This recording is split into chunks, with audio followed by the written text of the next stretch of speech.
Assalamualaikum warahmatullahi wabarakatuh. Waalaikumsalam warahmatullahi wabarakatuh. Sebelumnya mohon maaf mengganggu waktunya Ibu dan Mbak di pagi hari ini. Kami mahasiswi dari Universitas Depok Bali ingin melakukan edukasi. Sebelumnya perkenalkan, nama saya Eka Natasha Desi Anjani dan ini rekan saya. Perkenalkan, nama saya Nani Kejardirina, bisa dipanggil Tiga. Perkenalkan, nama saya Nani Kejardirina, bisa dipanggil Nini. Perkenalkan, nama saya Nita Kejardirina, bisa dipanggil Nita. Tujuan kami datang ke sini yaitu untuk melakukan edukasi bagaimana sih cara menangani kejang dengan baik. Dari hasil kemarin hari Jumat kita ke sini, Mbak mengalami keluhan sering kejang, betul Mbak? Iya. Ya. Maka dari itu kami akan melakukan edukasi bagaimana sih cara kita menangani kejang itu dengan baik. Kurang lebih waktunya 30 menit. Apakah Mbak bersedia? Iya. Ini masalahnya bisa. Iya. Sebenarnya seperti ini ya Bu. Cara kita menangani seperti mbaknya kalau sudah mulai kambuh, seperti kejang gitu ya Ibu. Di sini kita ada contoh cara penanganannya, ada 6 cara. Yang penanganan pertama di sini Mbak bisa dibaca ya.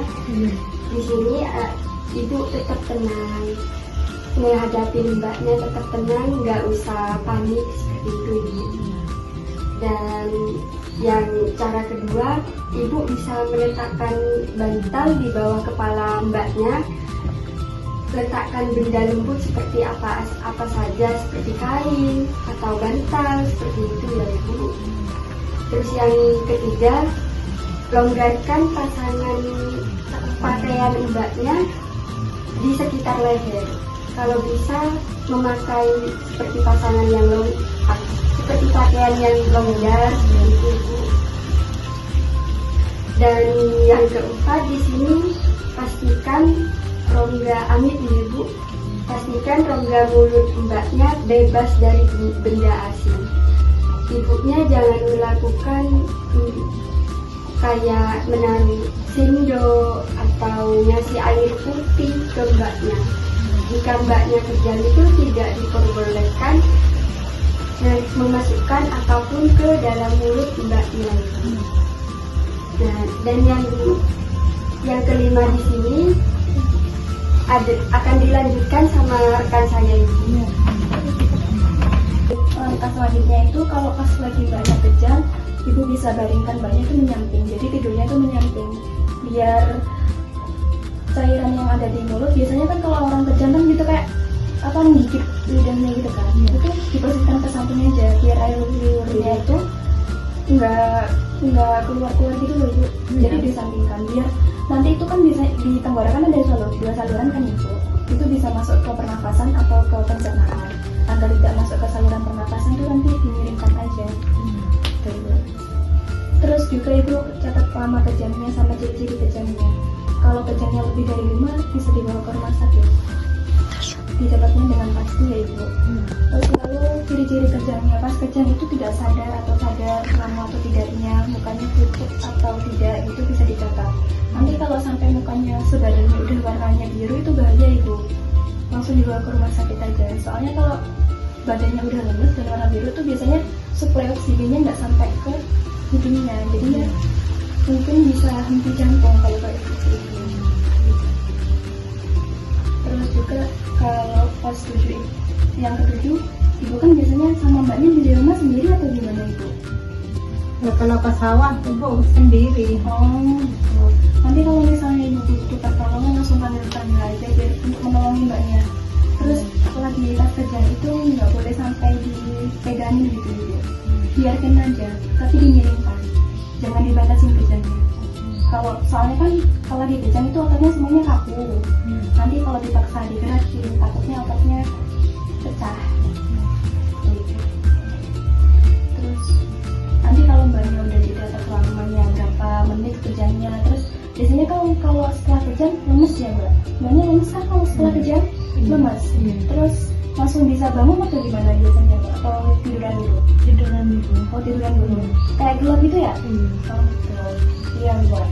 Itu nanti kalau ibu bisa bantuin mbaknya disuruh minum air gula hangat gitu Bu, buat bantu pulih tenaga. Biasanya kalau mbaknya setelah kejang gimana ya Mbak? Minum air putih. Tapi asalkan kalau nggak sampai lemes banget, kalau nggak sampai lama gitu Bu, langsung dibawa ke rumah sakit aja. Oke Mbak, di sini saya akan menyimpulkan dari penjelasan teman saya. Intinya, jika Mbak sedang mengalami kejang, hal utama yang harus dilakukan yaitu tetap tenang, terus longgarkan pakaian terutama di bagian leher, terus posisikan badan mengepit supaya menjaga aspirasi, terus pastikan mulut bebas dari benda asing, terus catat lama kejang dan ciri-ciri kejang, terus keluarga bisa membantu Mbak sadar.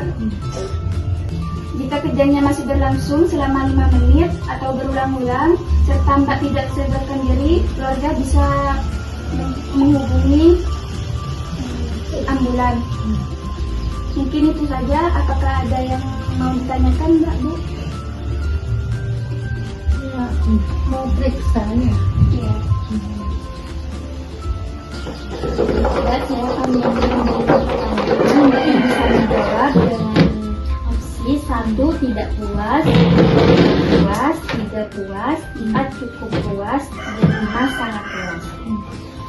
Pertanyaan pertama, apakah kami memperlakukan mbaknya dengan hormat? 1 sampai 5 puas. Apakah kami menunjukkan perhatian tentang kesehatan mbaknya? 1 sampai 5 berapa Mbak? 5. Oh iya. Apakah kami mengerti masalah keluhan utama mbaknya? 1 sampai 5. 4 iya. Baik, terima kasih untuk Mbak dan Ibunya yang telah mengizinkan kami untuk melakukan penyuluhan yaitu edukasi cara menangani kejang. Terima kasih atas respon keluarga dan semoga penjelasan dari kami bisa dimengerti dan bisa diterapkan di saat Mbak mengalami kejang. Terima kasih juga atas subuhannya. Mohon maaf mengganggu waktunya.